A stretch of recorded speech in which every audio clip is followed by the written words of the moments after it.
പുകയില കാരണം 14 ക്യാൻസേഴ്സ് ആണ് വരുന്നത് എന്ന് പറയുമ്പോൾ വാ തൊട്ടങ്ങ് എവിടെ ഏങ്ങൽ കനാൽ വരെ എന്ന് പറയും.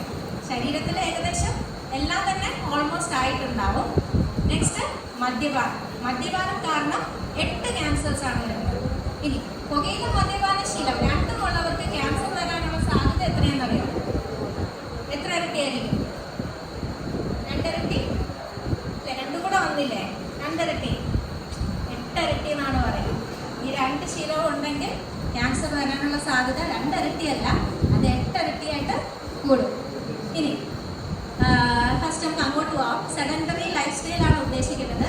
ഡോക്ടർമാരായ ഞങ്ങൾ ഉൾപ്പെടെ സെഡൻഡറി ലൈഫ് സ്റ്റൈൽ ഉള്ളവരാണ് അല്ലേ? IT ഫീൽഡ് ഇവിടെ ഇരിക്കുന്ന എല്ലാവരും ഓൾമോസ്റ്റ് ആ ഗണത്തിൽ പെടുന്നവരാണെന്നാണ് എനിക്ക് തോന്നുന്നത്. നെക്സ്റ്റ് ഉദ്ദേശിക്കുന്നത് ഒബിസിറ്റിയാണ്, അമിത വണ്ണം. ലാസ്റ്റ് കുറേ ഫുഡ് കൊടുത്തിട്ടുണ്ട്, എല്ലാവർക്കും വിശക്കുന്നുണ്ടാവും അല്ലേ? അപ്പൊ ഇതിനെപ്പറ്റി ഞാൻ കൂടുതൽ പറയേണ്ട ആവശ്യമില്ല. ഓൾറെഡി നമ്മൾ ലൈഫ് സ്റ്റൈൽ ഡിസീസ് കേട്ട് കഴിഞ്ഞതാണ് അല്ലേ? അതേ കാരണങ്ങൾ അല്ലെങ്കിൽ അതേ കാര്യങ്ങൾ തന്നെയാണ് ഇവിടെയും ആപ്ലിക്കബിൾ ആകുന്നത് എന്നുള്ളതാണ് ഞാൻ പറയാൻ ഉദ്ദേശിക്കുന്നത്. നിങ്ങൾ ക്യാൻസറിന് വേണ്ടി പ്രത്യേകം കിടന്ന് അത് വരാതിരിക്കാൻ പരിശ്രമിക്കേണ്ട. എല്ലാ ലൈഫ് സ്റ്റൈൽ ഡിസീസും വരാതിരിക്കാൻ നോക്കുന്ന പോലെ തന്നെയുള്ളൂ ക്യാൻസർ വരാതിരിക്കാനും നമ്മൾ ചെയ്യേണ്ടത് അല്ലേ? ഒരു വെടിക്കപ്പോൾ എത്ര പക്ഷികളാണ്?